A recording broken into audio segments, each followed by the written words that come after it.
What is up and welcome to FPL Today. We are back, we are in new surroundings. Hopefully we'll be able to make loads of content from this room and maybe get some stuff on the back wall to make it look a bit interesting. But welcome back to my team making its return to FPL Today. But quickly, before we get into this video, if you do love FPL content and you want to subscribe to the channel, make sure to hit that subscription link and that notification bell because we do go live and answer your questions here on this channel. So make sure to hit both and that like button to support the channel. So let's get into the content and we start off with the transfers in for game week 25. We actually had Arnautovic and Masaka both injured, so we had to make some drastic changes.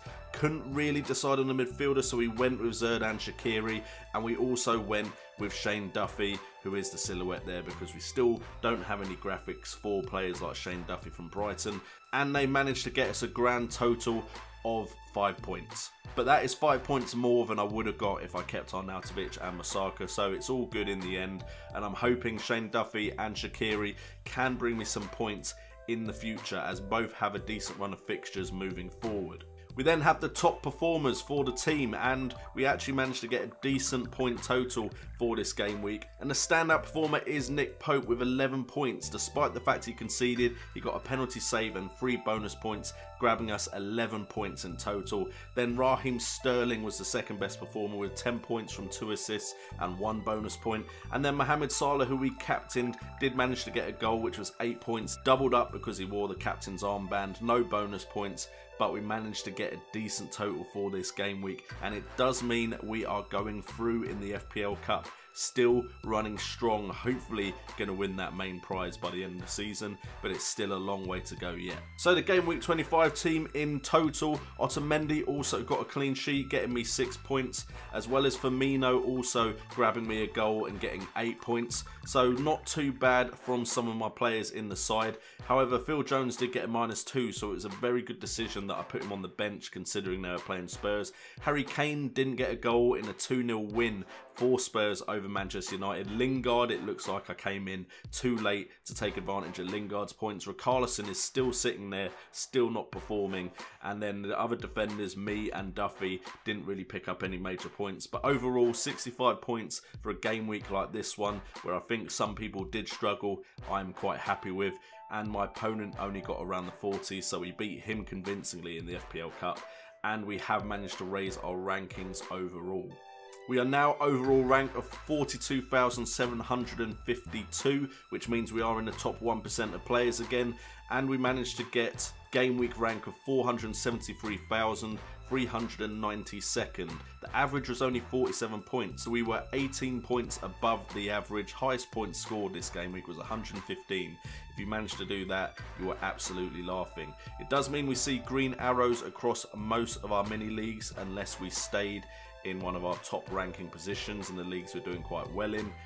And we do have 2.6 million in the bank to spend going into game week 26. So the team we are going to line up with if we make no transfers and carry a transfer over is going to consist of Nick Pope in goal, purely because Elliott is very unlikely to play. Do I want Nick Pope in goal against Manchester City? Not really, but there isn't really another option unless I bring in one of my transfer targets for goalkeeper. We're then going to have Otamendi, Jones and Shane Duffy in defence, with Richarlison, Lingard, Sterling, Shaqiri and Salah as our 5-man midfield, with Firmino and Kane leading the line. The games I'm worried about there, Tottenham, Liverpool, it could have loads of goals, it could be a ball draw. You never know with the big teams playing each other. I say this every time it happens.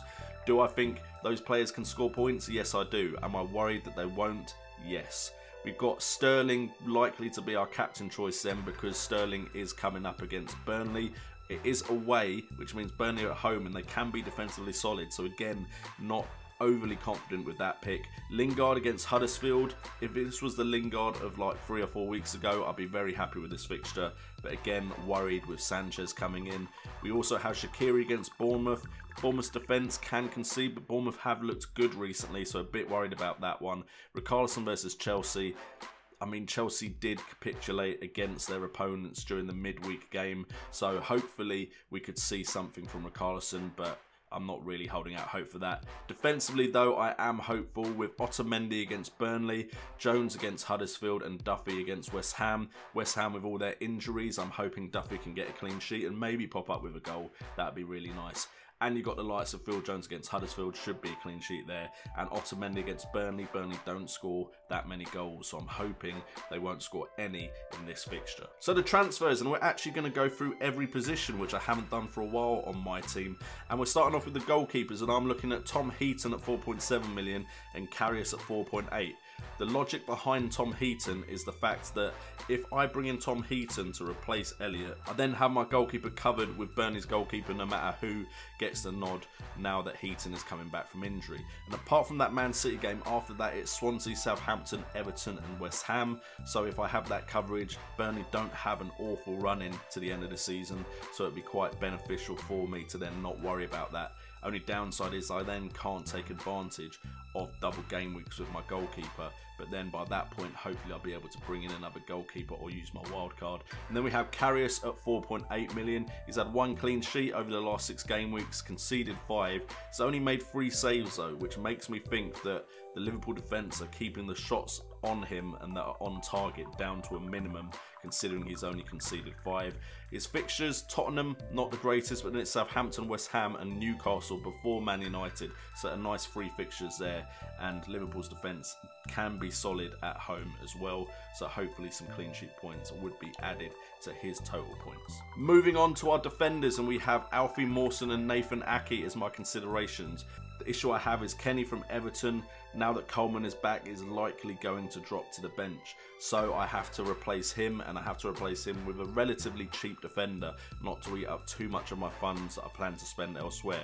The 2 that stand out to me right now are Mawson at 5 million and Ake at 4.9. Mawson and Ake both only have 1 clean sheet, but both have scored. Ake with 2, Mawson with 1, and both have 1 assist each.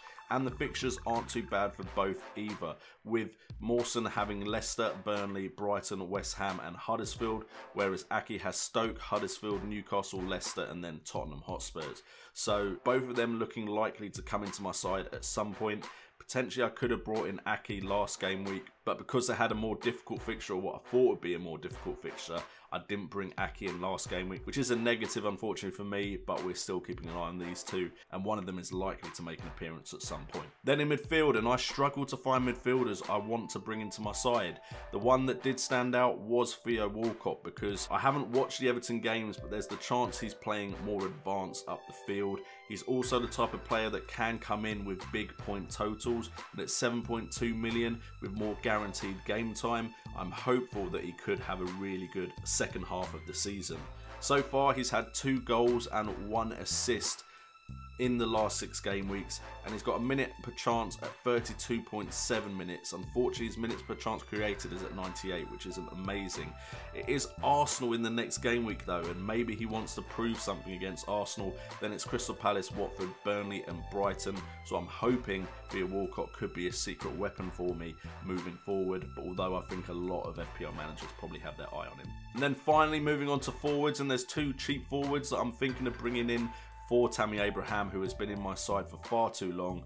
One of them is also from the Swansea side. It's Jordan Ayew, now being joined by his brother Andre Ayew back at Swansea. At 5.2 million, he's got 3 goals in the last 6, and he's got a minute per chance at 43.9. His minute per chance created is pretty poor, however, at 176 minutes. However, with Leicester, Burnley, Brighton, West Ham and Huddersfield, there's hope for me that he could keep his goal scoring rate up. And then we've got Callum Wilson at 5.8 million. He's managed to get 4 goals and 2 assists in the last 6 game weeks. Much better minutes per chance and minutes per chance created at 31.4 and then 59. And with Stoke, Huddersfield, Newcastle, Leicester and then Tottenham, the next 4 are looking promising for Bournemouth. So that wraps it up for today's episode. Thank you so much for tuning in. Again, if you want to support the channel or you just want to watch the content, make sure to hit that subscription button, that bell and that thumbs up. And also check out various links in the description down below if you do want to support the channel. And welcome to the new room. We will be streaming live tonight. So if you're watching this and you want to ask some questions, feel free to join us from 8:30 PM UK time. We will be streaming from the new room. Hopefully the setup and everything is working. Fingers crossed. I've been JNO. This has been FPL Today. And remember, it's all about the game. is the fact that if I bring in Tom Heaton to replace Elliott, I then have the Burnley defence covered. The issue I have is Kenny from Newcastle.